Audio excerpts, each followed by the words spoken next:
આજે તમારે જે માગવું હોય માગી લો. એનો એ શબ્દ આજે જગતના બાપ અલગ ધણી રામાપીરે મિનળદેને અને અજમલ રાજાને કીધું કે આજે હું અખિલ બ્રહ્માંડનો માલિક બોલું છું કે મારા અવતાર કાર્યમાં તમારું જે કાર્ય હતું ને એ તમે સફળ કર્યું, તો તમે માગી લો. ત્યારે અજમલ રાજા મિનળદે એટલું કીધું, ભગવાન જ્યારે જ્યારે તું અવતાર ધરે ને તો અમને તારા મા બાપ બનાવે કે ન બનાવે, પણ તારા પારે તારા રાજ રજવાડામાં અમને દાસ દાસી કરીને રાખજે.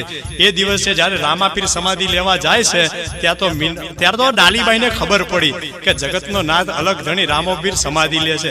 ભલે ધર્મની બેન હતી પણ યુગો યુગ જેની બેન બની ને એ સુભદ્રા અવતાર ડાલીબાઈના મનમાં થયું કે આજ મારો નાથ સમાધિ લેવા જાય છે. ત્યાં તો ડાલીબાઈએ દોટ મૂકી અને દોટ મૂકીને જ્યાં સમાધિ રામાપીરની હતી ને જ્યાં સમાધિનું ખોદાઈ કામ થતું હતું ત્યાં તો જઈને ડાલીબાઈએ જગતના નાથને પ્રશ્ન કર્યો, પ્રભુ આજ તમારી સમાધિ ખોદાય છે, તમારી સમાધિ નથી, મારી સમાધિ છે. ત્યાં તો રામાપીરે પૂછ્યું